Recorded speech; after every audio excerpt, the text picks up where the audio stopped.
Welcome back, everyone, or welcome for your first time. This is my name's John Dupuy, and I'm the CEO of WeAwake Technologies. And WeAwake is something that we envisioned or dreamed up this summer when the team was together, and because we'd been meditating using our tracks all at the same time, and it was a deeply moving, powerful experience. So we said, well, somebody. And it just came from the collective unconscious, or if you guys know who actually came up with it might have been Pam. That's the thing. Anyway, we decided WeAwake, and when they said WeAwake, it immediately clicked, and everyone went, yes. And so we've been doing it, I don't know, maybe for a couple of months now. And, judging from the feedback that we all get, it's just been an extraordinary experience. Or something, I think there's something very powerful to learn here, and for the greater good of our human family, is that we can do these kind of transformational projects online, even when we're in the ever worsening pandemic worldwide that we seem to be in. Some countries are doing better, not our country. It is something that we can do to change our consciousness in a positive way. And I think it's a wonderful addendum to your normal practice. And hopefully, if you're new, or you're kind of sitting on the fence about this, that you have established a daily practice. And the WeAwake team is going to roll their eyes and go, not this again, because I talk about practice a lot, and it has really saved my life for the interior and the meditation, and just made possible everything we're doing. And once you get it going, it's just, well, even before you get it going easily, it's still just a great blessing. And these meditation tracks are designed to give you very powerful, transformative brainwave experiences in a very short time. So this is something that you can just use the rest of your life. And you always have your Zendo or your temple with you. You have the WeAwake app. Download it if you haven't. It's totally free and helps you to organize all your tracks. It makes it much easier to use. So I was talking to a person yesterday, and she had gone through recently the suicide of her brother, and very hurt. And in one of my talks, I referenced that my older brother had killed himself in our home. Anyway, that just definitely changed the story of my life, and got me down into such darkness and desperation over about a 4-year period that I wished for death daily, but I wouldn't kill myself because I saw what suicide does to a family. So God, take me, please, but I can't do it myself. So yes, that led me to trying a lot of things, trying to work on myself, trying to heal myself so my family wouldn't have to go through that again. And eventually it led me to discovering this technology. And of course, I had already been on the idea of integral transformative practice, or integral life practice, or just integral practice, or integral recovery practice. Many different names of the same thing, which is where you have a lifelong commitment to work on your body, your mind, your interiors, including your shadow stuff, and a spiritual practice. Every day, a world without end. And it is just really extraordinary. And that hits using this technology and a few other things. Unfortunately, you can't get your cardio up and get stronger listening to these tracks, but you can listen to them while you're doing it. So it's really an aid in that too.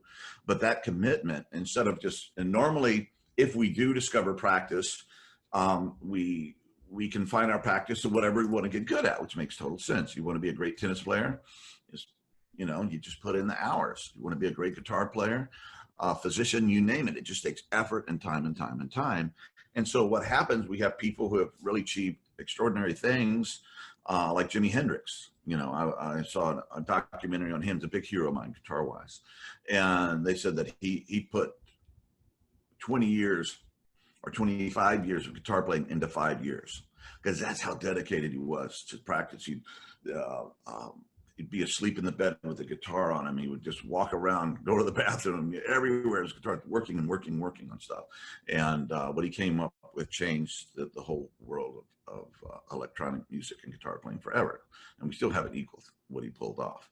So anyway, but he also died of an overdose when he was 27 years old. So obviously he was doing the really great work on the guitar capacity, but not on the other stuff that he needed. In other words, the strong body, strong intellect. He was pretty good on that, actually. And an interior practice where you deal with your pain, your struggles, your shadows, your old, antiquated, negative stories about yourself and reality, whatever's keeping you from being the kind of person you need to be. And then the spiritual practice, which puts you in touch with your divine source, if you will. And because of the other practice you're doing, when that stuff starts coming through you in whatever way you're called to perform and to give back in the world, it comes through in a way that's healthy and not being twisted by our shadow issues, our unhealed wounds, or just bad ideas. So it's the practice. It's the practice. And I was getting back, I talked to this young woman whose brother had suffered suicide. So she contacted me because I mentioned in a talk that I gave. And we started talking about this. And very, very similar stories. And so I suggested, and by the way, when my brother killed himself, it was about 1.5 years later, I was able to cry for the first time. I was so closed down. And this is before I started doing, a dedicated meditative practice, much less using this technology. But I was so just armored. And I was at a friend's house. He's in northern Utah. And his name was Mark. And all of a sudden, I just feel this stuff start coming up. I said, Mark, help. And comes in all of a sudden, boom, I just ripped apart almost with these huge sobs that had been sitting there for a long time. And he, my good friend and a wise man, he just held me, and I just went through this stuff. Well, that was grace that I was able to do that. But certainly, if I had understood the practices that we now suggest and that I now engage in, it wouldn't have gotten to that point. And the suffering would not have been so bad that I would have been, suicidal for a number of years. Like, again, the reason I held back is because I didn't want to do that to my family. So, so I told this young woman, okay, well, let's do some work around this. And then we set up an experience where she's going to do a 3-hour session with WeAwake PMP 3.0, actually. And I have learned that over the 15 plus years that I've been using this technology, that when things get really bad and there's major issues, or there's important things coming up, you practice with longer sessions. Okay. So, 2 hours is probably really good with this technology, and 3 hours is it's just really pushing it into a very, very deep level, and more is more. Okay. It's like with this stuff, you don't just get it and just plateau and you stay there. No, if you keep going, and normally after 45 minutes or an hour, I start, going down into that deep realm where, we encounter, higher power, non-duality, God, wisdom, spirit, all that stuff is there. And you can differentiate it in different levels, but it's all there in those lower levels. And it's been, oh my God, it's been such a great help. So anyway, she's gonna go through that and journal and talk to her brother. I mean, we're doing all this work together, and she's gonna get back to me. And a few days, and we'll talk about how that went. So again, in more is more as far as this meditation, and in times of greater stress, practice more, not less. Okay, and going home for family reunions, practice more. I mean, while you're there, and some families, you know, delightful. Sorry, I didn't mean to diss all families, but anyway, some mine have been a bit stressful.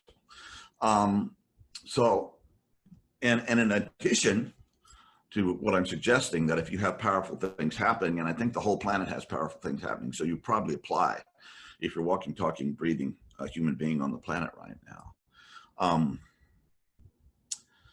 The addition of WeAwake, I think, is a big help also, because I think we've noticed that when we do this together, there's a very powerful energy that is engaged, a very powerful field is created. So without further ado, why don't we get into that field and use this track. We're doing Schumann holophonic, track 1. There's, let's see, the first one is the one we use called Thunderstorm. And what we're going to hear is, yeah, a thunderstorm, which for some people it's frightening. For me, it's so comforting. And I love being in thunderstorms if I'm not out, right? Lightning can strike, but just listening to the sound and the power and the thunder and lightning just changes the quality of the air. And there's just a clarity and a beauty and a connection with nature that's extraordinary. So this track is very attractive to me that way.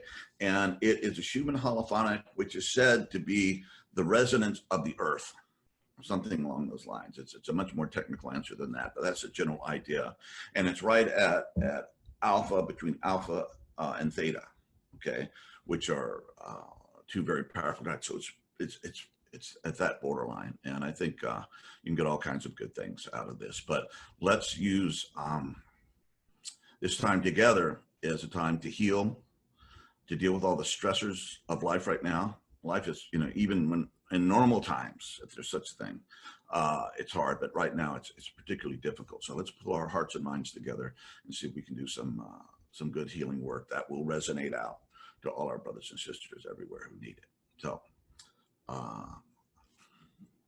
thank you for listening. I think it's time.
Well, welcome, welcome back to having your eyes open. Um, Thank you for that. Um, it was very powerful meditation, and came to me right at the end is what we're doing here at WeAwake, and what we're doing here at WeAwake is trying to save the world. And there's so many things, issues that come up um, that are confronting us, whether it's pandemic, whether it's uh, racism, whether it's hunger, environmental degradation. All of those issues and problems either have their cause being here and maybe lack of here, or the fact that we're not dealing with it, such as the pandemic. I don't know if that's anybody's fault that it got started, but the fact that we can't get it together, at least in our country, and not politicize it and do what we need to do to get through this hard time together as a family, as a nation, is again down here. And no matter what we do in the exteriors, and which is also totally essential to raise funds and to organize and do all these things, change laws. But if we don't have a change in consciousness in human beings, the problems don't go away. Could we solve world hunger? Totally. We have enough food, we have enough science, we have enough farms. It's about distributing it and giving people reasons to do it that doesn't involve profit. You know, if we could figure that out, we could lick it. Do we know how to stop environmental degradation? Well, actually, yes, because we're causing it. We could change our technology, change the way we do things, and it would have to be most probably in most cases, solutions that don't involve profit. I mean, is it profitable to save the planet? Yeah, short-term, long-term, and every other way, but you know, maybe it's not seen like that. Can we deal with police violence and racism in general in our country? Well, yes, we can. And I would say a lot of positive things are happening. You can change laws, you can change training and all things, but ultimately, we have to have a change in our hearts. We have to change our consciousness.